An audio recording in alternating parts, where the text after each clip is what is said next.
Khowai news breaking. Khowai জেলার জাম্বুরা এলাকায় হঠাৎ অগ্নিকাণ্ডের ঘটনায় তীব্র চাঞ্চল্য ছড়িয়ে পড়ে।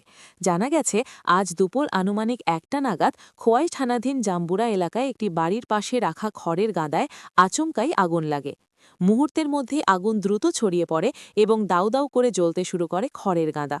আগুনের ভয়াবহতা দেখে আতঙ্কিত হয়ে পড়েন স্থানীয় বাসিন্দারা।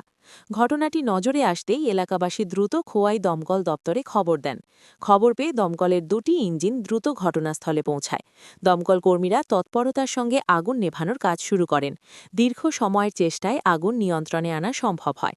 দমকলের দ্রুত পদক্ষেপের ফলে আগুন আশেপাশের বাড়িঘর ও বসতিতে ছড়িয়ে পড়েনি, ফলে বড়সড় ক্ষয়ক্ষতি থেকে রক্ষা পায় এলাকা। এদিকে অগ্নিকাণ্ডের খবর পেয়ে খোয়াই থানার পুলিশও ঘটনাস্থলে ছুটে আসে। পুলিশ পরিস্থিতি খতিয়ে দেখে এবং নিরাপত্তা ব্যবস্থা গ্রহণ করে।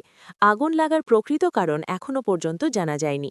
বৈদ্যুতিক শর্ট সার্কিট, অসাবধানতাবশত আগুন, নাকি অন্য কোনো কারণে এই অগ্নিকাণ্ড ঘটেছে তা তদন্ত করে দেখা হচ্ছে। এই হঠাৎ অগ্নিকাণ্ডে এলাকায় আতঙ্কের পরিবেশ সৃষ্টি হয়। অনেকেই বাড়িঘর ছেড়ে নিরাপদ দূরত্বে সরে যান।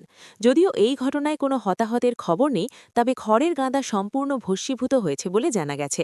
দমকল ও পুলিশের যৌথ তদন্তের পরই আগুন লাগার আসল কারণ স্পষ্ট হবে বলে মনে করা হচ্ছে। DD report, headlines today.